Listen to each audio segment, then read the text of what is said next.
Bonjour à tous mes chers amis, très heureux de vous retrouver pour cette nouvelle histoire. Alors aujourd'hui je vais vous raconter l'histoire de Yael. Yael est une maman de 4 enfants qui travaille et qui élève ses enfants. Elle travaille dur et elle a un programme bien chargé, du moment du réveil le matin jusqu'au soir où elle rentre du travail, elle a des journées très chargées. Et Yael a la particularité de faire de très bons gâteaux. C'est une pâtissière hors pair. Et voilà qu'un jour, le fils de Yael rentre de l'école et dit à sa maman « Maman, j'ai demain le sioum du Pérec de Mishnah à l'école, est-ce que tu peux me préparer un bon gâteau ?» Apparemment, le professeur du petit Moshe devait être au courant que la maman de Moshe prépare des bons gâteaux, donc il lui a dit « Tu ramèneras un gâteau pour ton sioum ». Alors la maman Yael, elle est un peu fatiguée, mais elle va dire oui, elle est d'autant plus fatiguée qu'elle s'est engagée à préparer un gâteau pour le lendemain à son travail, pour le départ en retraite de son chef de service. Donc, une fois les enfants couchés le soir, elle commence à se mettre au boulot et elle prépare un gâteau mais magnifique, à plusieurs étages, avec la pâte d'amande autour, vraiment un gâteau extraordinaire pour son chef de service qui part en retraite. Et puis une fois qu'elle a fini le gâteau, elle se rappelle, mince, j'ai promis à Moshe également de lui faire un gâteau, et elle fait, vous savez comme on dit le 4-3-2-1, là, un gâteau en 2 secondes, un gâteau au chocolat qu'elle prépare vraiment en 2-2, et elle met tout ça au frigo, et elle va se coucher et dormir quelques heures d'un repos bien mérité. Seulement voilà, Moshe le matin, il se réveille, très excité de ce sioum qui va avoir lieu aujourd'hui. Il se lève avant tout le monde, il se prépare, il s'en va à l'école sans dire au revoir à personne parce que tout le monde dort encore dans la maison. Et juste au moment de partir, il se rappelle, le gâteau. Il ouvre le frigo, il voit un gâteau magnifique, blanc, à étage, avec la pâte. Il dit vraiment, maman m'a préparé un beau gâteau. Et il part avec le gâteau qui était normalement destiné au chef de service du travail de sa maman Yael.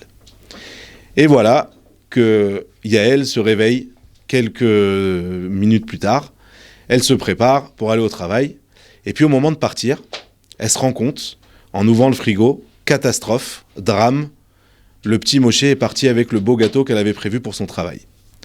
Alors, elle prend son téléphone, elle s'apprête à appeler l'école tout affolée, en disant « Attention, il va se passer un drame !» Et puis au moment où elle compose le numéro de téléphone, elle se dit « Non, mais ça se fait pas. Si ça se trouve, le gâteau de mon fils est posé sur le bureau du professeur depuis ce matin qu'il est arrivé à l'école. Tout à l'heure, tous les enfants doivent être en train déjà de s'impatienter de la récréation au moment où ils vont pouvoir déguster ce gâteau. Comment est-ce que je peux lui faire une chose pareille ?» Alors elle décide de ne pas appeler l'école, d'aller avec son gâteau entre guillemets minable qu'elle avait préparé à la base pour son fils, de l'emmener à son travail en s'excusant platement auprès de ses collègues en disant vraiment « Je suis désolé, j'ai pas eu le temps de faire mieux, ce sera pour une prochaine. » Et voilà la fin du premier épisode. Les années passent. Et notre petit Moshe a grandi et il s'apprête à rentrer sous la choupa pour se marier. Et juste avant la choupa, il appelle sa maman et lui dit « Maman, il faut que je te dévoile un secret. » Elle lui dit « Je t'écoute mon fils. » Il lui dit « Voilà, je vais te raconter. Tu sais, grâce à Dieu, j'ai grandi, j'ai pas toujours suivi vraiment à 100% le chemin de la yeshiva, de l'école, etc. J'étais pas un super garçon. C'est vrai que j'ai eu des mauvaises fréquentations à un moment ou à un autre. Mais il faut que tu saches que parmi mes mauvaises fréquentations, j'ai fréquenté un petit groupe de jeunes comme ça de l'école, et à un moment, on a décidé, avec tout ce groupe de jeunes, de changer de vie. On en avait marre de tout ça, c'est trop fermé pour nous, on a voulu se sauver aux États-Unis. On n'a rien dit à nos parents, moi-même, je vous ai rien dit. J'ai préparé un sac un soir en cachette, j'ai pris mon petit sac à dos, et on s'était donné tous rendez-vous à la station de bus pour prendre le bus pour aller à l'aéroport et prendre un vol pour aller aux États-Unis. On a acheté un billet, je devais partir aux États-Unis et vous prévenir une fois que je serais arrivé là-bas sur place en vous disant que voilà, ça y est, je veux changer de vie, je veux passer à autre chose. Seulement voilà, maman, je veux te raconter que quand on est arrivé à l'aéroport, un petit peu avant l'aéroport, on est descendu du bus parce qu'on avait tous très faim et on voulait aller dans une pâtisserie pour acheter à manger. Et on est rentré, on a chacun pris des sachets, etc. Et à un moment, je vois dans la vitrine un gâteau magnifique. Et là, j'ai eu un choc.